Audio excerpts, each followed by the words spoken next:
Hey everyone, I just want to go over the guidelines for the term paper. And so the first one is it's a topic of your choice. Should be relevant to the course, should be therefore about international conflict management. I really kind of expect that you're going to pick a conflict and talk about how it could be managed.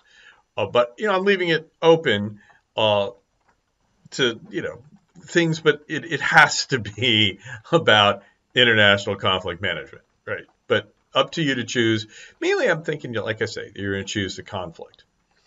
6 to 8 pages, 2 to 3,000 words. What's a page? I don't know, and I really didn't pick a.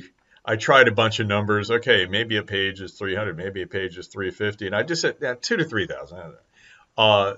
That's the range that we're looking for. Okay, so it should be some depth, but not a crusher.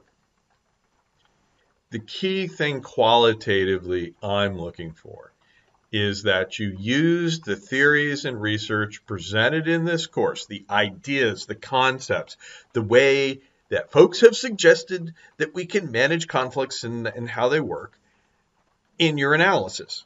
Okay, so you're probably going to look at a case, and I want to see that you use this stuff that we've talked about. And at some level, when I read a term paper, I want to feel like you've taken the course, that you've done the readings, that it's made an impression in some way. And that very often people will just go and they'll start writing about a case, and it'll all be about the case, and they'll be really wrapped up in the facts and the details. And it's like, well, where's all this stuff we studied, right?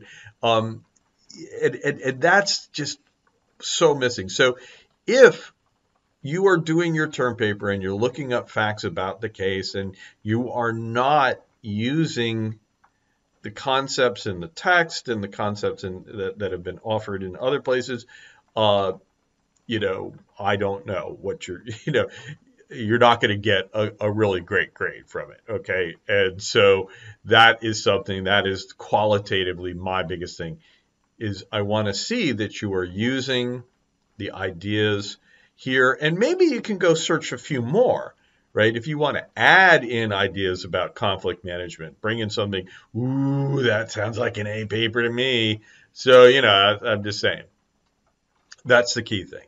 Finally, standards of scholarship apply here, and you should cite things. I mean, there's a format for this. Now, there's an APSA, APSA, American Political Science Association format that you should use, and I'll put a link to the Troy's description of that and the bigger one that's available online in the last week there when the term papers due. But it's basically like APA style. If you're familiar with APA style, it's that except, I mean, I always say it's that except in the reference list, we use full first names, not first initials.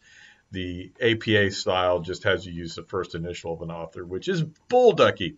So not too much difference. Basically, in-text references with author date notations in the text, parentheses, Smith, 2022.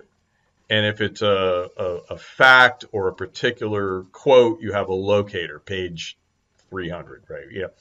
And it's in the text, right? It's not notes. That's the standard. And with a reference list at the end. No big deal. Do watch out for your styles for citing electronic resources, especially web-based resources when you do an internet source and you may be looking up a lot of news stuff. For your case, there is a format for that's in there, and basically you with an internet source you try to do a standard reference to it, right? You try to say who is the author, individual, is it an organization, what's that, and it ends up, the URL ends up at the end, accessed online at URL, blah, blah, blah, and the date that you did it. That's more or less the format. And the point is you are not putting URLs in the text. If I'm going along and you cite, have some fact, and then you have a URL just dumped in there. If I'm like seeing HTTP, I'm like, oh hell, HTTP, no. That's going to be a deduction, I guarantee. And of course, plagiarism. You cannot plagiarize. Uh, when you turn in the term paper, it will go through a review under Turnitin, and so if you are not, if you're using people's words without quotations, or if you're using common, a lot of the stuff without citation, without citation is a big problem. Right? That's plagiarism. And remember, our database has student papers from universities, and so be careful, right, about Turnitin, because I don't want to have to ding anyone or fail anyone for plagiarism, which I will do, but just don't do it. It's not a problem. We don't have to worry about it. Okay, so that's it. That's what the term paper is. Pretty broad. I am going to ask you in one of the DXs to tell me the topic, so that you have the topic out there. I don't know how much feedback I could give on a topic, because it's just a topic. Like, okay, I want to look at this conflict, the Syrian conflict. Okay, that sounds good. Well, I don't know what you're going to do with it, but I am going to ask it, kind of checking for horns, making sure everyone's thinking about it. You can see what other people are doing. That's another thing that might help you. And so I just want to get that out so that you can, have some input. I don't know how, or I can catch something that's really off the wall. But I don't see there being too much of a problem with this. Okay, so that's the term paper guidelines. Hope that helps.